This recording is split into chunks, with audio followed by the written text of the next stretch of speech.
சம்மருக்காக nightie போட்டு ரொம்ப போர் அடிச்சிருச்சு அப்படின்றவங்க இந்த மாதிரி நீங்கள் ஃபுல் மேக்ஸி மாதிரி கூட ட்ரை பண்ணலாம். இதோட லென்த் வந்து பார்த்தீங்க அப்படின்னா உங்களுக்கு டிஷர்ட் விடவே பெருசாக தான் இருக்கும். கிட்டத்தட்ட நீங்கள் பேண்ட் போடுறதுனாலும் போடலாம், இல்லைனா அப்படியே விட்டுடலாம். இன்னொன்று என்னென்னு பார்த்தீங்கன்னா எல்லா பிராண்டும் மிக்ஸ் ஆகி வந்திருக்கு. ரொம்பவே நல்லா இருக்குது. ஒவ்வொன்றுமே வந்து cartoon with packet without packet அந்த மாதிரி வந்திருக்கு.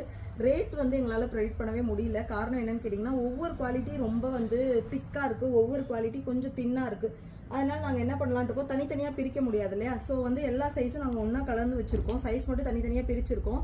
இதோட ப்ரைஸ் பார்த்தீங்கன்னா 200 250 ரெண்டாக பிரிச்சிருக்கோம். நீங்கள் ஐட்டம்ஸ் ஃபஸ்ட்டு செலக்ட் பண்ணிடுங்க, ப்ரைஸ் மட்டும் நாங்கள் அப்புறமா சொல்கிறோம். இன்னொன்று என்னென்னு பார்த்தீங்கன்னா எல்லாமே பிராண்டடு. ஏதாவது ஒரு சின்ன டிஃபெக்ட்னால அதை ரீஒர்க் பண்ணி தான் வந்திருக்கோம். உங்களுக்கே உங்கள் சைஸ் தெரியலனா ஒன்றும் பிரச்சனை இல்லை. உங்களோட பஸ்ட் சைஸ் மட்டும் எங்ககிட்ட சொன்னீங்கன்னா சைஸ் நாங்கள் மெஷர் பண்ணி சொல்கிறோம். அப்புறமா ஐட்டம் செலக்ட் பண்ணிவிடுங்க. காரணம் என்னென்னா நிறைய பேர் சைஸ் தெரியாமல் ரேண்டமாக எக்ஸல் டபுள் எக்ஸல்னு சொல்லிடுறீங்க, ஆனால் அது பத்தாமல் போகுது. ஸோ அதுக்காக தான் சொல்கிறேன். உங்கள் சைஸ் மட்டும் எங்களுக்கு சொல்லுங்கள், நாங்கள் ஐட்டம்ஸ் வந்து சென்ட்